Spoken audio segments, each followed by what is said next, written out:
Welcome back to Joe's Son of Boxing. Since the whole Conor Benn failed test farce, um, a lot of people have been debating like PEDs in you know in sport in general, not just boxing. But a lot of people have suggested ways in which it can be minimised, and none of those ways are flawless. Um, I made a video giving my 2 cents. Go and have a look at it if you're interested. But doesn't matter what you say, nothing is going to be infallible. There's always going to be people that get away with it, and we all know that. But I want to ask you a question, all right? And I want your opinions in the comments.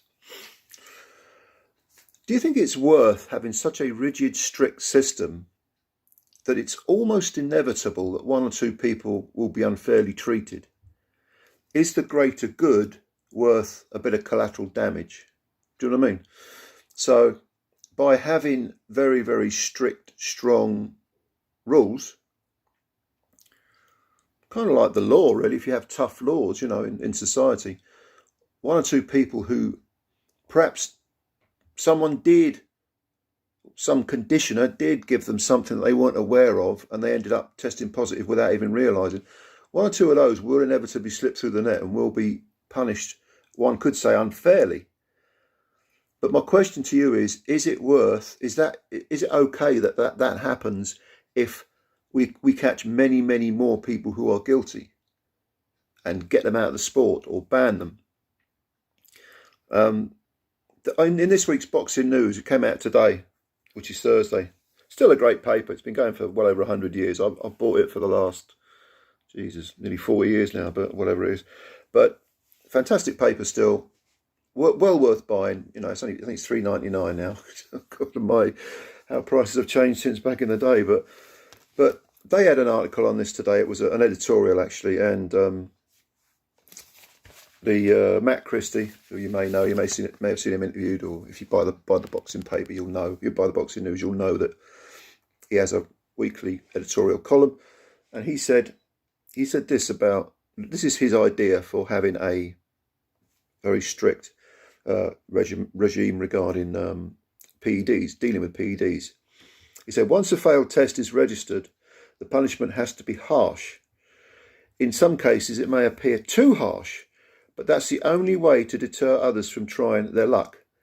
However, the prohibitive substance gets into the system has to be irrelevant. We live in an era where it's not difficult to keep track of exactly what goes into your body, particularly if you're a professional athlete.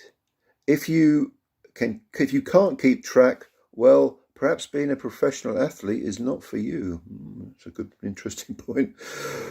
Weekly diaries of what is swallowed, taken, would be submitted for the point of cross-referencing should a dirty test occur.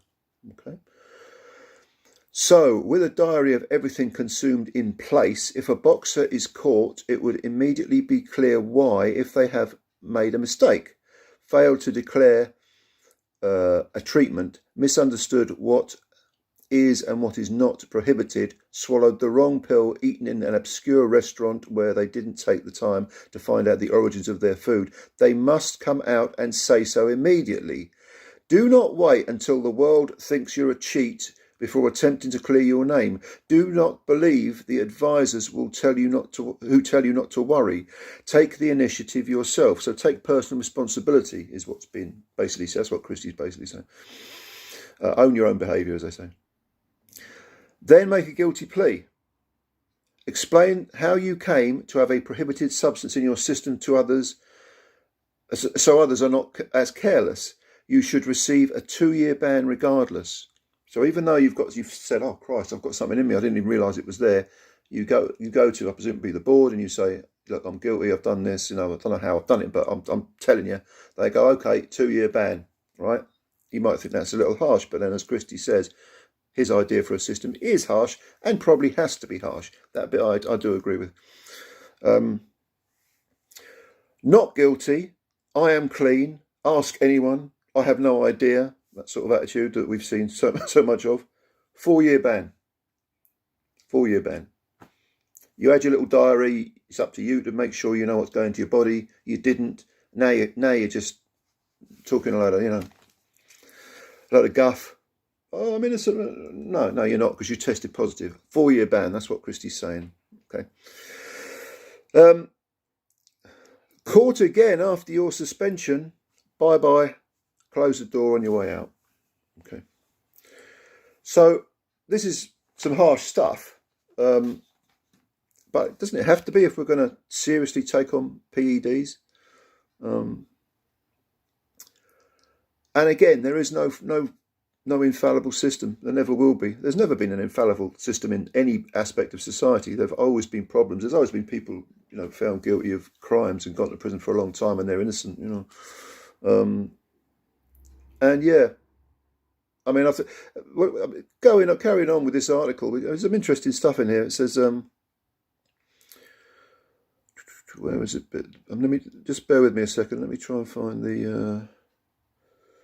Every single member of a boxer's team should have a license and be declared by a boxer. The moment a test is failed, the boxer must identify the member of the team who assisted them to cheat. That would be knowingly or unknowingly, I suppose. Whoever is outed as the drug expert loses their license and they're not welcome to reapply ever again. The scumbag gets a lifetime ban on their first offence. So that's for the people who've got a vested interest in someone winning, and they're helping them cheat, willingly or otherwise. Once their name is declared, positive test, you're out. Sling your hook. Okay. Yeah. One last thing for the promoters to consider: why not make it your policy to never work with a fighter who has failed a test in the past? Admittedly, that could make life difficult for a while because there are so many caught who have been welcomed back. But in time, operating with a clear conscience will bear fruit. I mean, I kind of agree with most of what's been said by Matt Christie there, but I want to know your opinion. What is the best policy? What is the best attitude to take? Any ideas that haven't been covered there? Leave them below. And I'll look forward to reading them, and I'll comment, yay or nay. So, yeah, do your thing, work your magic. Thanks for listening. I always appreciate your time. Subscribe if you're new, and we'll speak again soon sometime. Bye-bye for now.